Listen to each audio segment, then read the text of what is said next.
Welcome to Why Make Music, the podcast that celebrates sound, soul, and storytelling. I'm your host, DJ Warm Cookies. Now that we're friends, you can call me Willa May. I was named after my great-grandmother, and let me tell you, she was the kind of woman who didn't just make cookies. She made music with her hands, love with her eyes, and healing with her food. Her kitchen was a drum loop. Her words were layered like harmonies. Her warmth is what inspires me to speak to you today. Normally, you'd be hearing from the man himself. That's ThinkTimm.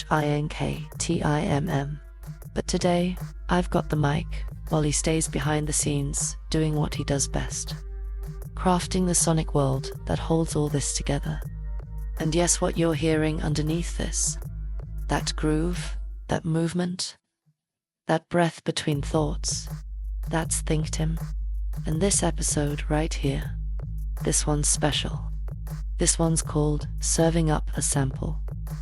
Because sampling ain't just a technique, it's a theology. It's how we remember, how we rebuild. It's how we make yesterday speak to you today. So grab your tea, roll the chair back from the desk, turn your headphones up, and let's journey together. Let's talk about sound the way it was meant to be talked about, with soul. Let's begin with a little time travel. Picture it, the 1940s, Cairo, Egypt. A young composer named Halam Eldab walks into a radio station and records a group of traditional musicians. But he doesn't stop there. He takes that recording, runs it through wire recorders, distorts it, cuts it, reshapes it, until it becomes something entirely new. That wasn't just a recording. That was the first documented act of sampling. Long before hip-hop, long before laptops, long before anyone knew what a loop was.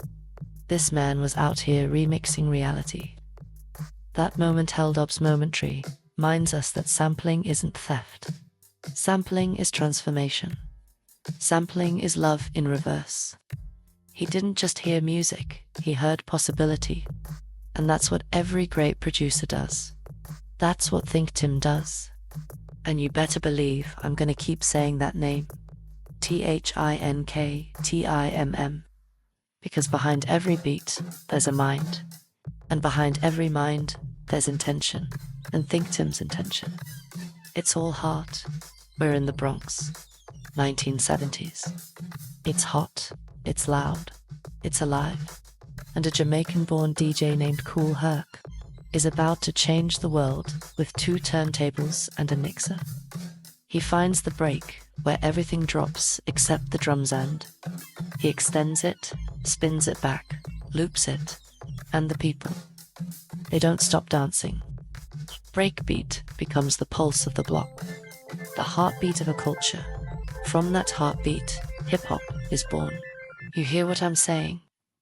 Sampling didn't start in a boardroom. It started in community, in culture, in response. It started because people needed to speak without permission, without restriction. And that's still true today. Why make music? ... Now I know some folks get caught up in the legal talk, so let's go there.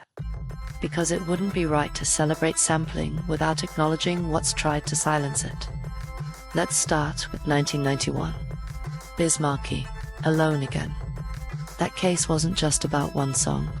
That was the music industry planting its flag and saying, sampling without clearance, that's stealing. And look, I get it. Respect the original artists. Compensate the creators. We all want fairness. But sometimes, the law don't understand the soul. What that ruling did, it scared a generation of artists. It turned something beautiful into something dangerous. And then came Bridgeport. 2005. The infamous line, get a license or do not sample. Suddenly, the spirit of hip-hop was caught in a courtroom. The question wasn't, did you transform it, or did you elevate it? The question was, did you ask permission first?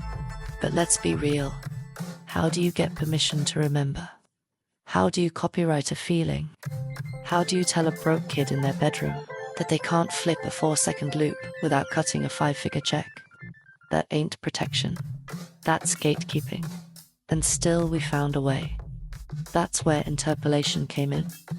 Instead of sampling the sound, you recreate the spirit. You re-sing it, replay it, remake it. And in that act of recreation, something even more powerful was born. Because it said, I don't need your master file if I got my own master plan. It was legal, it was layered, and it was genius.